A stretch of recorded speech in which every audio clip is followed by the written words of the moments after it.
গোপনে ভারতে ঢুকে ভারতীয় জাহাজ ডুবিয়ে দেওয়ার অভিযোগ বাংলাদেশ নৌবাহিনীর বিরুদ্ধে। ভারতের মিডিয়া এই ভয়াবহ দাবিটি তুলেছে। ভারতের মিডিয়া মানে তো বোঝেনি, সে বিষয়ে পরে আসছি। ভারতের জলসীমায় ঢুকে ভারতের মৎস্যজীবীদের ট্রলারে ধাক্কা বাংলাদেশের উপকূলরক্ষী বাহিনী।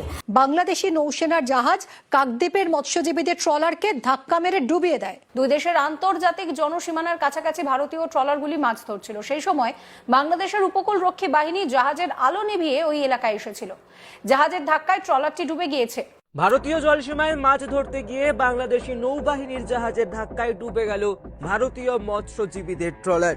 ভারতীয় মিডিয়াগুলো দাবি করছে বঙ্গোপসাগরে ভারতীয় জলসীমায় ঢুকে দক্ষিণ ২৪ পরগনার মৎস্যজীবীদের ট্রলারে হামলা চালিয়েছে। তাদের দাবি মতে এই ঘটনায় নিখোঁজ রয়েছেন ৫ জন ভারতীয় মৎস্যজীবী। ডুবিয়ে দেওয়া ভারতীয় নৌকা এফবি পারমিতায় ১৬ জন মৎস্যজীবী ছিলেন। দুর্ঘটনার পর কাছাকাছি থাকা কাকদ্বীপের অন্য ট্রলার ১১ জনকে উদ্ধার করে। ট্রলারটির ১৩ ডিসেম্বর নামখানা থেকে মাছ ধরতে সমুদ্রে রওনা দিয়েছিল।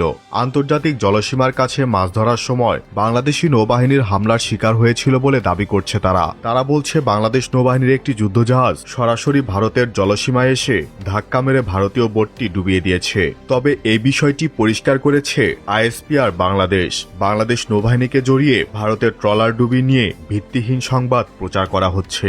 সেদিনের আসল ঘটনাটিও জানিয়েছে বাংলাদেশ আইএসপিআর। প্রকৃতপক্ষে ভারতীয় মাছ ধরার ট্রলারটি দুর্ঘটনায় পতিত হওয়ার সময় বাংলাদেশ নৌবাহিনীর টহলরত জাহাজ দুর্ঘটনাস্থল থেকে প্রায় ১২ মাইলের অধিক দূরত্বে বাংলাদেশের জলসীমায় টহল কার্যক্রম পরিচালনা করছিল।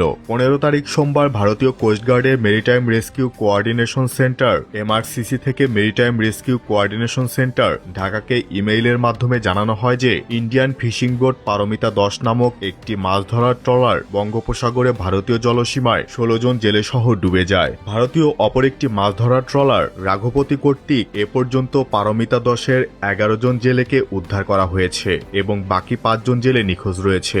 এ প্রেক্ষিতে ভারতীয় এমআরসিসি থেকে ইমেইল পাওয়ার সাথে সাথেই বাংলাদেশ নৌবাহিনীর টহলরত জাহাজকে দ্রুততার সাথে বাংলাদেশের জলসীমায় অনুসন্ধান কার্যক্রম পরিচালনার নির্দেশনা প্রদান করা হয়। বাংলাদেশ ও ভারতের যথাযথ কর্তৃপক্ষের সাথে সমন্বয়ের মাধ্যমে নৌবাহিনীর টহলরত জাহাজ ভারতীয় কোস্টগার্ড ও বাংলাদেশের স্থানীয় জেলেদের সাথে সমন্বয় করে বাংলাদেশের জলসীমায় অনুসন্ধান কার্যক্রম পরিচালনা করে। এ ধরনের উদ্যোগ কেবল মানবিক দায়িত্ব পূরণই করে না, বরং প্রতিবেশী দেশগুলোর মধ্যে সমঝোতা ও বন্ধুত্বপূর্ণ সম্পর্ককে আরও দৃঢ় করে। কিন্তু ভারতীয় মিডিয়ার এ ধরনের ভুল তথ্য প্রচার অত্যন্ত দুঃখজনক এবং অনাকাঙ্ক্ষিত।